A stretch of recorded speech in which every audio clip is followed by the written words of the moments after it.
გამარჯობა. შინაური ცხოველის ყოლა ჩვეულებრივი მოვლენაა. კატები, ძაღლები, ეს ბუნებრივი რამ გახლავთ. თუმცა არსებობს უჩვეულო შემთხვევებიც. მაგალითად, იშვიათია მოვათვინიეროთ ვეფხვი, რომელიც კატის მაგივრობას გაგვიწევს, ანუ ყავდეს ავაზად ძაღლის მაგივრად. ასეთი შემთხვევები ნამდვილად უნიკალურია, მაგრამ არსებობს. სწორედ მათზე გესაუბრებით დღევანდელ ვიდეოში. მთავარ სათქმელზე გადასვლამდე კი არ დავიწყდეთ ჩვენი YouTube არხის გამოწერა. ასევე მოიწონეთ და გამოიწერეთ ჩვენი Facebook გვერდი, რომელზეც ვერაფერს იხილავთ ძალიან საინტერესო ინფორმაციების გარდა.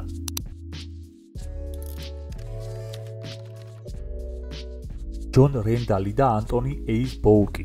წარმოშობით ავსტრალიელი ჯონ რენდალი და ანტონი ბოურკი ლონდონში ცხოვრობენ. ერთხელაც მათი მეგობარი ეწვია ცხოველთა თავშესაფარს და შეიტყო, რომ ნებისმიერ მსურველს შეეძლო იქ მყოფი ცხოველის სახლში წაყვანა. რის შესახებაც მან მეგობრებს გააგებინა. რენდალიმ და ბოურკმა გადაწყვიტეს თავიანთ ცხოვრებაში სიახლის შეტანა. მივიდნენ თავშესაფარში, სადაც ნახეს გალიაში გამომწყდეული ლომის ბოკვერი.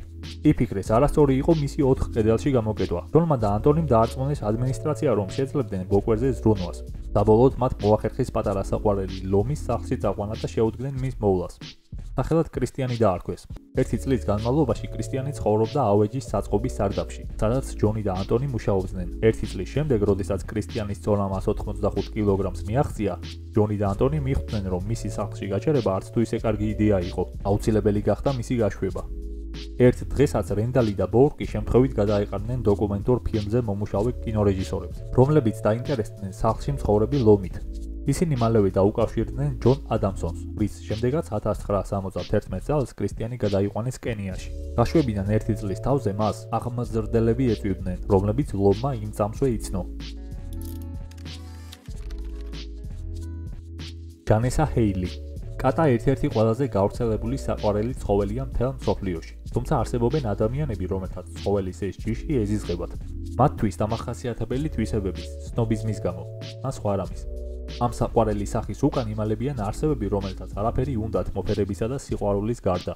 ფლორიდაში მცხოვრებ 57 წლის ჯანესა ჰეილს ყავს 2 უსაყვარლესი კატა. ეს ფაქტი აღსანიშნავი ერთი პატარა დეტალის გამოა. ერთ-ერთი მათგანი ბენგალიური ვეფხვი სახელად ჯან და 180 კილოგრამს იწონის, ხოლო მეორე სახელად სეიბერი 270 კილოგრამს. ისინი ცხოვრობენ ჯანესას სახლის უკანა ეზოში არსებულ შემოღობილ სივრცეში. მათი შენახვა არც თუ ისე იაფია, რადგან მათ დღეში სამჯერ კვებავენ საკმაოდ დიდი ულუფებით. ჯანესამ 1995 წელს მიატოვა სამუშაო, სადაც გარეულ ცხოველებთან უხდებოდა ურთიერთობა.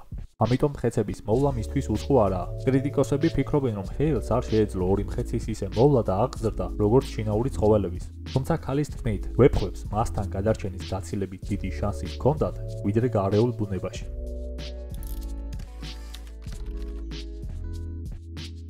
ბენგ კაიუ.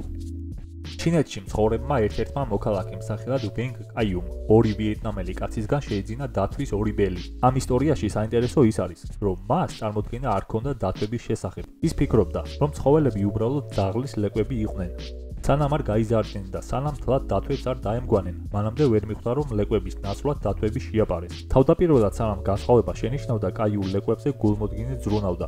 მოგვიანებით, როდესაც ბელები წამოიზარდნენ და მათ ტონა 100 კილოგრამს მიაღწია, დაიწყეს შინაური ცხოველების შეჭმა. ხოლო ამის შემდეგ გაარკვია კაიუმ, რომ ძაღლების ლეკვები სინამდვილეში აზიური შავი დათვები იყვნენ, რომლებიც ყველაზე საშიშ ცხოველებს შორის საპატიო ადგილს იკავებენ.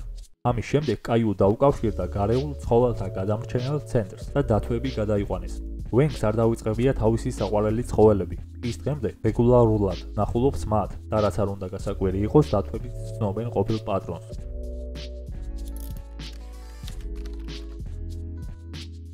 დელფი შელდრეკი.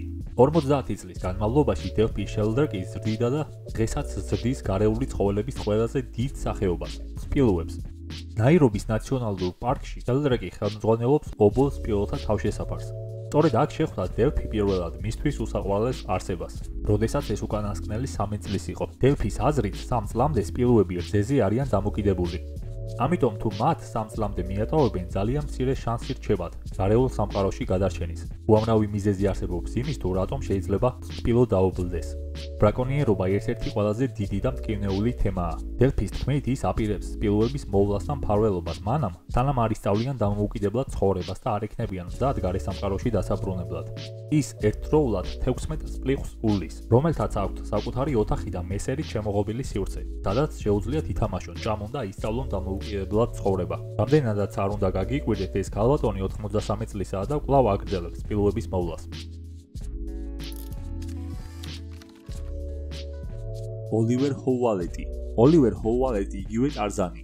ასე უწოდებს საკუთარ თავს. 18 წლის იყო, როდესაც ნამიბიაში გადასახლდა. გადასახლებიდანვე ის შეუდგა გარეულ ცხოველებთან ერთად ცხოვრებას, განსაკუთრებით კი ლეოპარდებთან. ოლივერი იმდენად კარგად ეწყობა ამ შიშის მომგვრელ არსებებს, რომ მას მეორენაირად ლეოპარდებთან მოჩურჩულეს ეძახიან. წინა ქალბატონის მსგავსად ოლივერი უვლის ბრაკონიერობის შედეგად დაობლებულ ცხოველებს და შემდგომ გარეულ ცხოველთა სხვადასხვა თავშესაფარში გადახავს. იქაც აგრძელებს მათ მოვლას. აღსანიშნავია ის ფაქტი, რომ ოლივერს არ გაუვლია სპეციალური წვრთნები და არც რაიმე სახის სერტიფიკატი აქვს აღნიშნულ საქმიანობასთან დაკავშირებით.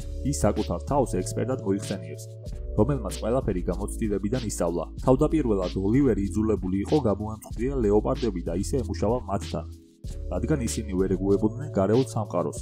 მათ არ იცოდნენ ნადირობა, საკუთარი თავის დაცვა და ხშირად ესხმოდნენ ადგილობრივ ცხრებს თავს. ოლივერმა გააცნობიერა, რომ მათ სჭირდებოდათ იმის სწავლა თუ როგორ უნდა ეცხოვრათ გარე სამყაროში დამოუკიდებლად.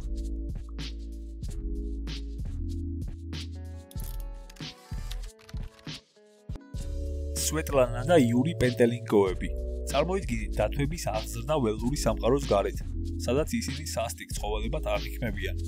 რა მოხდება, როდესაც ისინი გაიზრდებიან და საცხოვრებელი არეალი მათთვის უკვე შეზღუდული და არასაკმარისი აღმოჩნდება. 23 წლის წინ რუსმა ცოლ-ქმარმა სვეტლანა და იური პენტელინკოებმა იშვილეს ობოლი დათვი, რომელსაც სტეფანი დაარქვეს. ის მხოლოდ 3 თვის იყო, როცა მონადირეებმა იპოვეს. სტეფანი დღეს რუს წყვილთან ერთად ცხოვრობს და ცდილობს მათ დახმარებას ისეთ საქმეებში, როგორიცაა მცენარეების მორწყვა და ასე შემდეგ. სამაგიეროდ ის მათგან დიდ სითბოსა და სიყვარულს ითხოვს. სტეფანი საკმაოდ კომუნიკაბელური დათვია. მას შეუძლია მიირთვას ჩაი, უყუროს დივანში ჩაწოლილმა ტელევიზორს.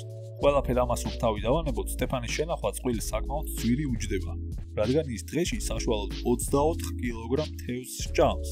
ამას გარდა, ბოსტნეულისა და კვერცხის დიდი მოყვარულია. სტეფანის ძალიან უყვარს სპორტი, განსაკუთრებით კი ბურთით თამაში.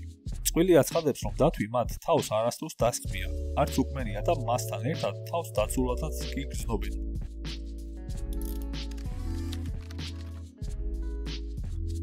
რეიჩელ ჰოგანი. ბრაკონიერობა გარდა დათვებისა და სპილოებისა ასევე დიდ პრობლემას წარმოადგენს მაიმუნებისთვისაც.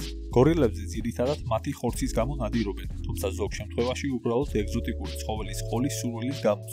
ეს ფაქტი ძალიან აწუხებს რეიჩელს, რომელიც 2001 წელს გაემგზავრა კამერუნში, სადაც 3 თვის განმავლობაში უწევდა მაიმუნებთან ურთიერთობა. მას იმდენად მოეწონა ორგანიზაციის საქმიანობა, რომ გადაწყვიტა იქ დარჩენა და სულ მალე ამ ორგანიზაციის დირექტორიც გახდა. გარდა დირექტორის თანამდებობისა, რეიჩელი მალევე გადაიქცა იმ დაობლებული გორილას დედად, რომლის მშობლები ბრაკონიერების მსხვერპლი გახდნენ. ჰოგანი პატარა გორილას პირველად ცხოველთა თავშესაფარში შეხვდა, რის შემდეგაც მუდმივად ზრუნავს მასზე. რეიჩელმა მას კენ დენიელი დაარქვა. ის გაიზარდა დომინანტ მამრად, რომელსაც 10 გორილასგან შემდგარი ჯგუფი ჰყავს.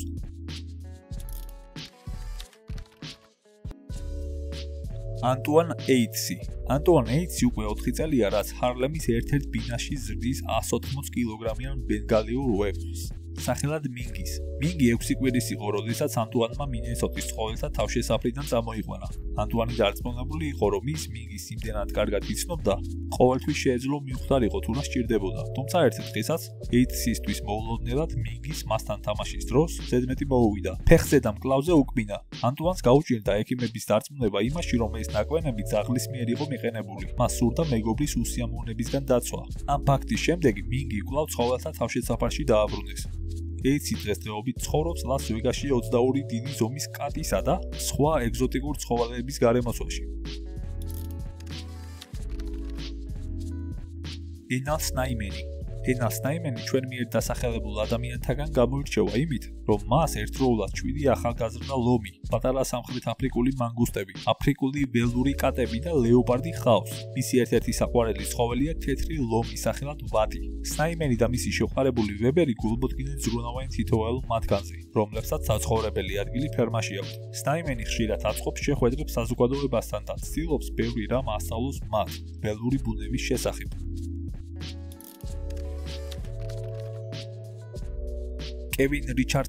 კევინ რიჩარდსონი ის ადამიანია, რომელსაც ლომების ენა კარგად ესმის. მას შეუძლია ამ გარეულ ცხოველებთან ჩახუტება, თამაში გართობა და დროის სასიამოვნოდ გატარება ყოველგვარი შიშის გარეშე. რიჩარდსონი მსოფლიოს ერთ-ერთი ცნობილი ბიჰევიორისტია, რომელსაც ლომების აღზრდა ისე შეუძლია, როგორც ბავშვების. ცხოველთა სამყარო წესების დაცვის ნაცვლად რიჩარდსონი საკუთარ ინსტინქტებს ენდობა. ის ჭამს, იძინებს და ცხოვრობს ლომებთან და ლეოპარდებთან ერთად. მრავალი წლის განმავლობაში იგი ველური ბუნების შვილებისგან ბევრჯერ ყოფილა დაკბენილი, დაკაცრული და დაფხაჭნილი, თუმცა არა ცუდი განზრახვით. ეს უბრალოდ იმ სიყვარულის ნაყოფია, რომელსაც გარეული ცხოველები მისდამი ამჟღავნებენ თავისებური გზით. რიჩარდსონს აქვს საკუთარი თავშესაფარი გარეული ცხოველებისთვის, სადაც აფრიკის სხვადასხვა მხეც ზრდის.